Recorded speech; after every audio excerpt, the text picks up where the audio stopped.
Reserved words. अच्छा, इस पे मुझे थोड़ा सा आप लोगों का फोकस चाहिए। जो पहला टॉपिक हम इसका डिस्कस करने जा रहे हैं, ये एक मेन टॉपिक है इस लैंग्वेज का। रिजर्व वर्ड्स कुछ ऐसे वर्ड्स हैं इस लैंग्वेज के जो कि इस लैंग्वेज में फिक्स्ड कर दिए गए हैं, डेडिकेटेड है। ठीक है, पहले इस टॉपिक पे मूव करने से पहले मैं एक दो सवाल आपसे करना चाहता हूँ कि ये एक कॉमन इंग्लिश वर्ड है रिजर्व, ऐसे ही है। Pre booked, very good very good, चलो ज़बरदस्त। अब हम इसको कंक्लूड करते हैं। रिजर्व्ड वर्ड का मतलब होता है जो पहले से किसी चीज़ को डेडिकेट कर दी गई हो, जो पहले से बुक कर दी गई हो, जो पहले से फिक्स कर दी गई हो। ठीक है, उन वर्ड्स को उस चीज़ को रिजर्व कहते हैं। ठीक है, फॉर एग्जांपल हम रेस्टोरेंट जाते हैं तो भाई वेटर बोलते हैं भाई ये सीट्स रिजर्व्ड है। रिजर्व मतलब पहले से किसी ने बुक करवाई हुई है। ठीक है, हम टिकट्स लेने जाते हैं तो भाई टिकट्स रिजर्व्ड है, ये सीट्स रिजर्व्ड है, ये टिकट्स रिजर्व्ड है, मतलब पहले से कोई बुक करवा चुका है। ठीक है, पहले से किसी को डेडिकेट कर दी गई है। रिजल्ट क्लियर ना, समझ आ रही है बात सबको? तो यहाँ हम बात करने जा रहे हैं रिजर्व्ड वर्ड्स की। कुछ ऐसे वर्ड्स हैं जो C++ लैंग्वेज में पहले से डेडिकेट कर दिए गए हैं किसी स्पेसिफिक फंक्शन को। ठीक है, कोई स्पेसिफिक पर्पस है उन वर्ड्स का। तो कुछ ऐसे वर्ड जो अभी हम डिस्कस करने जा रहे हैं, मैं वो को दिखाता हूँ कौन से वर्ड्स हैं। तो उन वर्ड्स को C++ लैंग्वेज में एक स्पेसिफिक पर्पस के लिए डेडिकेट कर दिया गया है कि अब हम जब भी उन वर्ड को यूज़ करेंगे उसका एक स्पेसिफिक फंक्शन है, वही परफॉर्म होगा, वो किसी और मकसद के लिए वर्ड यूज़ नहीं हो सकते। Is that clear now? ऐसे वर्ड्स जो किसी और मकसद के लिए यूज़ नहीं हो सकते, उनका कोई स्पेसिफिक फंक्शन है, हम उनको कहीं पे भी यूज़ करें वही फंक्शन परफॉर्म हो, वो रिजर्व वर्ड्स कहलाते हैं। ठीक है, अच्छा अब यहाँ पे इसका क्या काम है?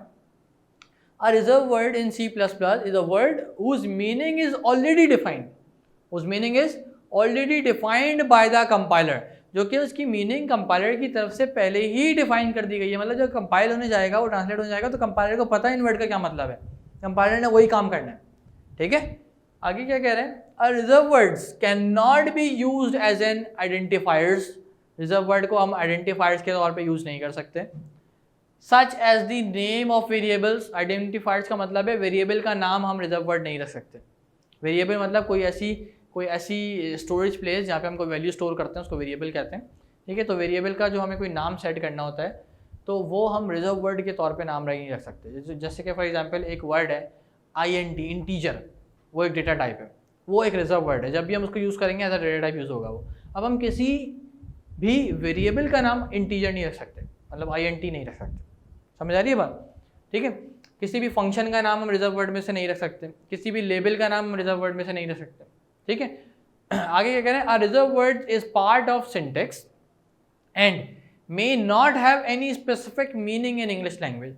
जिनका कोई इंग्लिश लैंग्वेज में भी कोई स्पेसिफिक मीनिंग ना हो, पर C++ में हो उसका स्पेसिफाइड मीनिंग, उन वर्ड को रिजर्व वर्ड कहा जाता है। आगे, there is a total 95 reserve words in C++। हमारे पास C++ में ऑलमोस्ट 95 वर्ड्स हैं जो कि जिनकी मीनिंग पहले से कंपाइलर को डिफाइन कर दी गई। ठीक है, आगे, the reserve words of C++ may be conveniently placed into several groups. In the first group, we put those that were also present in the C programming language and have been carried over into C++. ये कह रहे हैं भाई कुछ groups में divide कर दिया गया है इन रिजर्व वर्ड्स को, जिसमें से पहले ग्रुप में कुछ ऐसे वर्ड्स रखे गए हैं जो C लैंग्वेज के लिए भी सेम थे। समझ आ रही है बात सबको भाई? यहाँ तक क्लियर हो गया? अच्छा, आगे कह रहे हैं देयर आर 32 ऑफ दीज। अब उनमें से कुछ 32 वर्ड्स, उन 95 वर्ड्स में से कुछ 32 वर्ड्स जो है इन्होंने यहाँ हमारे साथ डिस्कस किए हुए, मैं अभी आपको दिखाता हूँ। There are another 30 reserve words that were not in C। कुछ 30 रिजर्व वर्ड ऐसे इन्होंने मतलब शेयर करें जो कि C में नहीं होते, are therefore new to C++। ठीक है, कुछ इन्होंने बोले थे शुरू के वर्ड जो कि C में भी होते हैं, C++ में भी होते हैं, वो पहले ग्रुप में रखते हैं। उसके बाद कुछ ऐसे वर्ड जो C में नहीं है C++ में, उसका दूसरा ग्रुप बना दिया। ठीक है, some of the commonly use C++ reserve words are, जो कॉमनली कुछ C++ के रिजर्व वर्ड यूज़ किए जाते हैं, मोस्ट फ्रिक्वेंटली यूज़ किए जाते हैं प्रोग्राम के अंदर, वो ये हैं, वो ये रिजर्व वर्ड्स हैं। अब मैं इनमें से कुछ वर्ड्स के मीनिंग आपको बताता हूँ अभी यहाँ पे पढ़ के। ठीक है, कुछ वर्ड्स आपको एक्सप्लेन करता हूँ। सारे नहीं करूँगा क्योंकि आगे चैप्टर्स में ये सारे वर्ड कहीं ना कहीं यूज़ हो रहे हैं, ठीक है। आगे जो हम चैप्टर्स पढ़ने जाएंगे या चैप्टर 2 से ही स्टार्ट करें अगर हम बात करें तो हर चैप्टर में कहीं ना कहीं ये वर्ड्स यूज़ हुए हैं अपने मकसद के साथ, अपनी मीनिंग के साथ। तो वहाँ हम इनको फिर डिटेल में पढ़ेंगे कि ये वर्ड क्यों है, किस मकसद के लिए है और इसकी क्या मीनिंग है जो कंपाइलर को पहले से डिफाइन कर दी गई है, ठीक है। पर मैं अभी आपको कुछ एग्जांपल देता हुआ चलता हूँ। जैसे कि मैंने आपसे एक वर्ड अभी डिस्कस किया था, ये INT, integer. Integer is basically a data type of C++, जिसको INTEGER इंटीजर पूरा पढ़ते हैं, पर INT is the short form of integer. So INT हमने डेडिकेट कर दिया है डेटा टाइप के लिए, ठीक है। और इनको रिजर्व वर्ड कहा जाता है, इसको हम कीवर्ड भी बोलते हैं, इसको हम डेटा टाइप का कीवर्ड भी बोलते हैं, ठीक है।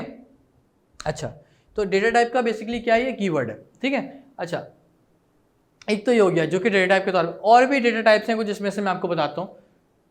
इन डेटा टाइप का क्या मकसद है, ये डेटा टाइप क्यों यूज़ होती हैं, किस पर्पज़ के लिए यूज़ होती हैं, INT कब यूज़ करते हैं हम, ये हमारा नेक्स्ट टॉपिक है। इस रिजर्व वर्ड के बाद जो हमारा नेक्स्ट टॉपिक है वो डेटा टाइप ही है, उसमें हम इनको डिटेल में पढ़ते हैं, ठीक है। पर मैं अभी सिर्फ आपको डिफ्रेंसिएशन बता रहा हूँ कि कौन से वर्ड कहाँ यूज़ हो रहे हैं। INT डेटा टाइप के लिए यूज़ हो गया। एक ये वर्ड है डबल, ये भी डेटा टाइप में यूज़ होता है। एक ये वर्ड है बूल, ये बूल भी एक डेटा टाइप का कीवर्ड है, वो एक डेटा टाइप के लिए रिजर्व कर दिया गया है, ठीक है। और एक ये वर्ड है चार, चार भी एक डेटा टाइप है।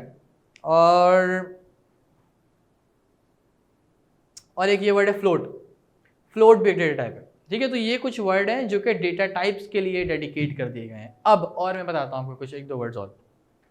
अच्छा,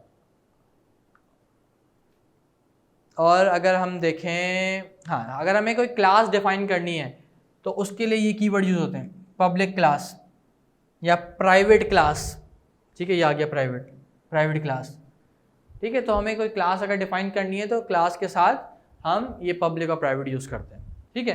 अच्छा, इसके अलावा और कोई कीवर्ड्स मैं आपके साथ यहाँ पे शेयर करता हूँ जो कि कॉमनली बहुत यूज़ किए जाते हैं। अच्छा, अगर हमें प्रोग्राम से कोई वैल्यू रिटर्न करवानी है तो वैल्यू रिटर्न करवाने के लिए रिटर्न का कीवर्ड यूज़ होता है, ठीक है। वैल्यू रिटर्न करवाने के लिए ये रिटर्न का कीवर्ड यूज़ हो गया, ठीक है। अच्छा, जैसे कि ये है एल्स हमारा एक फंक्शन है, इफ़ एल्स का जो फंक्शन होता है, ये आ गया इफ़, ठीक है। फॉर जो कि लूप होता है, लूप के लिए फॉर का वर्ड यूज़ होता है, ठीक है। जिस तरह डू है, डू भी एक लूप होता है हमारा।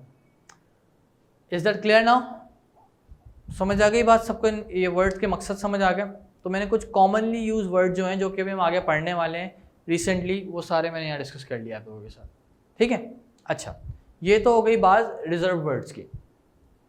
अब हम आगे मूव करने जा रहे हैं अपने नेक्स्ट टॉपिक पे, but before to move on that one मैं एक बार फिर इसका एक छोटा सा रिकैप देता हुआ जाऊँ, क्योंकि इंपॉर्टेंट टॉपिक है पेपर पॉइंट ऑफ व्यू से भी और प्रोग्रामिंग पॉइंट ऑफ व्यू से भी, ठीक है। तो रिजर्व वर्ड्स तमाम उन वर्ड्स को कहा जाता है जो कि पहले से रिजर्व कर दिए गए हैं या जिनकी मीनिंग पहले से कंपाइलर को डिफाइन कर दी गई है, जिनका कोई स्पेसिफिक फंक्शन है, those were are basically called as reserve word.